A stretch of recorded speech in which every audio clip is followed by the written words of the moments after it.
Good morning my dear students. आज की class में जो हमको क्वेश्चन देखना है बेटा, वो आपके प्रीवियस ईयर बोर्ड का क्वेश्चन है जो कि आपसे पूछा गया था 2021 में बेटा, और सेट नंबर था 346 ईएफयू। काफी अच्छा क्वेश्चन है बेटा, इसको ध्यान से पढ़िए। क्या बोला जा रहा है कि E1 एवं E2 विद्युत वाहक बल तथा R1 एवं R2 आंतरिक प्रतिरोध वाली दो बैटरियां हैं जिनमें से एक बैटरी का विद्युत वाहक बल है E1 और दूसरी बैटरी का विद्युत वाहक बल है E2, जिसमें से E1 बैटरी का आंतरिक प्रतिरोध R1 तथा E2 बैटरी का आंतरिक प्रतिरोध है R2। तो बोला जा रहा है यदि दोनों बैटरियों को हम समांतर क्रम में जोड़ देते हैं, किसमें जोड़ देते हैं बेटा? समांतर क्रम में। तो तुल्य बैटरी का विद्युत वाहक बल ई ज्ञात करना और उसका तुल्य प्रतिरोध आंतरिक प्रतिरोध बताना। तो ध्यान से देखिए बेटा, पहले जो बोला उसको हम मानते हैं। मान लिया बेटा पहली बैटरी हमारी ये, इसका आंतरिक प्रतिरोध ये हो गया। सेकंड बैटरी हमारे पास बेटा ये है, जिसका आंतरिक प्रतिरोध ये हो गया। ध्यान समझिएगा, समांतर क्रम में ये हमने इन बैटरियों को जोड़ दिया। मान लीजिए कि ये सिरा आपका बी है और ये सिरा आपका बेटा बी। ध्यान से समझिएगा। तो यहाँ पर बेटा आवेश होगा प्लस, यहाँ पर माइनस, यहाँ पर प्लस, यहाँ पर माइनस। इसका आंतरिक प्रतिरोध R1, इसका आंतरिक प्रतिरोध R2। इसका नाम है E1 और इसका नाम है E2। सही बेटा। अब देखिए बेटा, यहाँ से ये हो गई आपकी पहली बैटरी, ये हो गई हमारे पास पहली बैटरी, और ये हो गई दूसरी बैटरी। इन दोनों बैटरियों को ध्यान समझिए, इन दो बैटरियां हो गई। अब इसमें सवाल में देखिए क्या बोला है। मान लेते हैं कि ए से बी सिरे का जो विभवांतर है वो बी है। मान लेते हैं इन दोनों बैटरियों के ए और बी का, ए पॉइंट का विभवांतर है बी ए और बी पॉइंट का विभवांतर है बी बी, और दोनों के बीच का अंतर है बी। तो v इक्वल टू हो जाएगा बेटा V A minus V B. V equal to कितना हो जाएगा बेटा? V A minus V B. ध्यान से देखना बेटा, अगर हम पर E1 बैटरी के कारण बिंदु ए तथा बिंदु बी के बीच विभवांतर, हम सबसे पहले क्या करेंगे बेटा कि जो बैटरी E1 है इसके कारण बिंदु ए और बी के बीच का विभवांतर देगा। तो मान लेते हैं कि वो विभवांतर बेटा बी कितना बेटा? विभवांतर बी।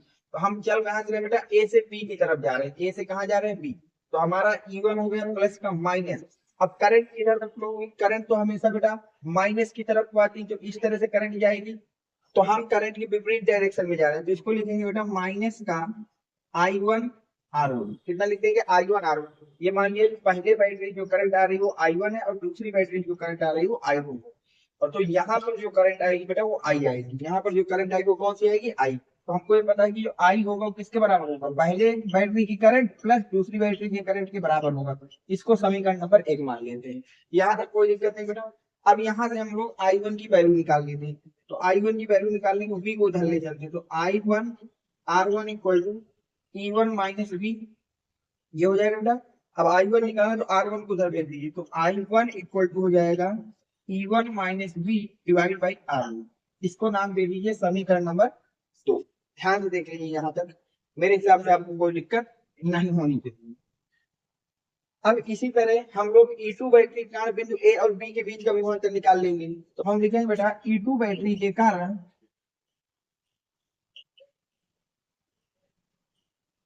बिंदु A तथा बिंदु B के बीच विभवांतर। अब ध्यान देखो v इक्वल टू क्या हो जाएगा बेटा? अब देखिए यहाँ से चल रहे हैं हम लोग ए से बी की तरफ जा रहे हैं। ए से कहाँ जा रहे हैं? बी की तरफ। तो E2 माइनस, क्योंकि करंट हमारी इस डायरेक्शन को आ रही है, करंट किधर को आ रही है? इधर को। हम जा किधर को? इस तरफ को। तो करंट जो हो जाएगा वो माइनस का लिख देंगे, तो जो हो जाएगा बेटा I2 R2, ये हो जाएगा। अब यहाँ से I2 R2 इधर ले गए, बी को उधर भेज देते। I2 R2 equal to E2 minus B. अब I2 की वैल्यू निकालना है तो I2 इक्वल टू आपके पास आ जाएगा बेटा A2 minus B by R2। इसको नाम दे देते हैं समीकरण नंबर 3। इसको नाम क्या दे देंगे बेटा? समीकरण नंबर 3। अब देखिए समीकरण 1 में 2 और 3 से I1 I2 के मान रख देते हैं। किसके मान रख देते हैं बेटा? I1 और I2 के मान रख देते हैं। तो यहाँ तक उम्मीद है कि इधर का नोट हो गया होगा, तो इसको मैं हटा दे रहा हूँ। अब ध्यान से देखिए बेटा, तो मैं लिखता हूँ बेटा समीकरण 1 में I1 तथा I2 का मान रखिए।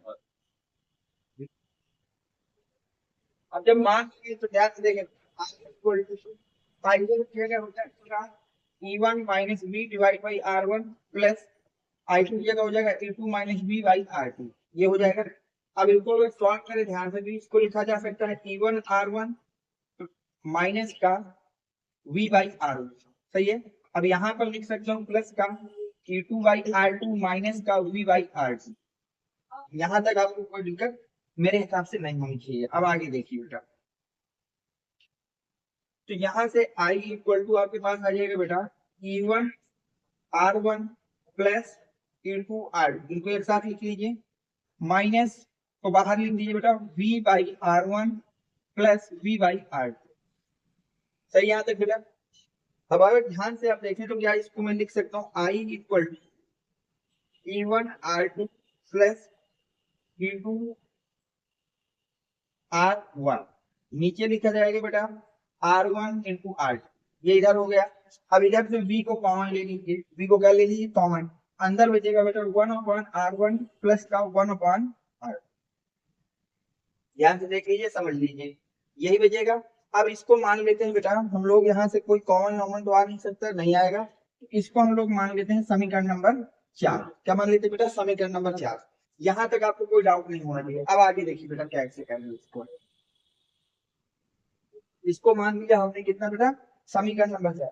अब हमने माना कि जो हमारी बैटरी आई है तुल्य बैटरी, वो कुछ इस तरह से है। ध्यान से, ये बिंदु ए है, ये बिंदु बी है। मान लिया तुल्य बैटरी की जो विद्युत वाहक बल है वो ई है, और उसका तुल्य प्रतिरोध जो आंतरिक है वो आर, और इसके जो करंट है वो आई आ गई। करंट कितनी आ गई, आई। यहाँ पर अगर हम विभवांतर लिखें बिंदु ए और बी के बीच का, तो हो जाएगा बेटा V equal to E minus का आई आर। माइनस में कितना हो जाएगा बेटा, आई आर। यहाँ से आई की वैल्यू निकाल लीजिए, यहाँ से किसकी वैल्यू निकालिए बेटा, आई की। तो यहाँ से आई आर इक्वल टू हो जाएगा आपके पास ई माइनस बी। तो आई इक्वल टू हो जाएगा E minus B by are. इसको नाम दे दीजिए समीकरण नंबर 5। अब समीकरण नंबर 4 में आई का मान रख दीजिए। किसका मान रख दीजिए बेटा, समीकरण नंबर 4 में आई का मान रख दीजिए। तो यहाँ पे लिखेंगे समीकरण 4 में आई का मान रखने पर। अब हमने समीकरण 4 में क्या करना है बेटा, आई का मान रखना है। जैसे ही आई का मान रखेंगे तो हो जाएगा बेटा E minus V by R equal to E1 by R1 plus E2 by R2। इसको ऐसे ही रहने देते हैं, ठीक है। प्लस V को बाहर करके 1/R1 प्लस 1/R2। सही यहाँ तक। अब मैं अपनी तरफ की चीजें कुछ हटा दे रहा हूँ, ठीक है। अब यहाँ से समझना ध्यान से।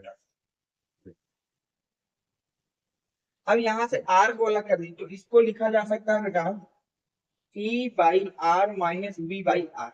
ये लिखा जा सकता है बेटा, आर को दोनों अलग अलग कर दिया, इक्वल टू हो जाएगा E1 by R1 plus E2 by R2 plus B को बाहर करिए 1/R1 प्लस 1/R2। सही है। अब लिखेंगे दोनों पक्षों की तुलना करने पर, दोनों पक्षों की तुलना करने पर। ध्यान से देखिए, जैसे ही तुलना करें तो हमको पता चल जाएगा ई बाई आर किसके बराबर होगा बेटा, E1 R1 plus E2 R2 के बराबर होगा। इसको समीकरण नंबर हम लोग नाम दे देते हैं 6। और जो बेटा माइनस, ये क्या है बेटा, माइनस का है, एक मिनट, माइनस माइनस यहाँ पे थोड़ा सुधार लेना बेटा, ये माइनस का आया होगा, ये किसका आया होगा बेटा, माइनस का।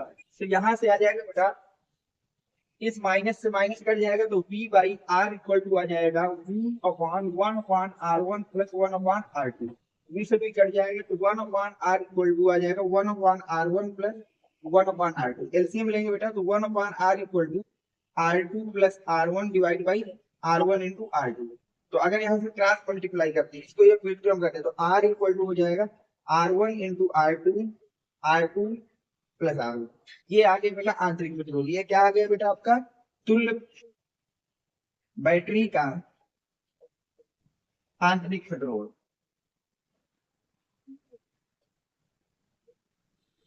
ये आ गया। तो अब आगे देखिए यहाँ पर ये तो आंतरिक का हमें क्या निकालना है, आंतरिक प्रतिरोध विद्युत वाहक बल भी निकालना है तुल्य। अब ध्यान से देखिए समीकरण नंबर 6 में आ जाइए बेटा, ई बाई आर किसके इक्वल है बेटा, E1 plus E2 by R1, R2 के इक्वल है, तो क्या इसको तुम लिख सकते हो बेटा, E इक्वल टू लिखा जाएगा बेटा E1 R1 plus E2 R2, और यहाँ पर कितना आ जाएगा बेटा, R आ जाएगा। तो यहाँ से आप लिख सकते हो बेटा E1 R2 plus E2 R1, नीचे आ जाएगा बेटा R1 इंटू R2। R का मान रख दीजिए, R का मान कितना है बेटा, R1 into R2 divide by R1 plus R2, R1 into R2 से R1 इंटू R2 कट जाएगा, तो आपके पास कुल विद्युत वाहक बल आ जाएगा E1 R2 plus E2 R1 divide by R1 plus R2। और ये क्या है बेटा, ये हमारा है तुल्य विद्युत वाहक बल। इस तरह से इस क्वेश्चन को लगाना था। देख लीजिए बेटा, समझ लीजिए, अगर इसके बाद भी कोई डाउट है तो आप कमेंट सेक्शन में जरूर पूछ लीजिएगा। Thanks for watching, next video coming soon.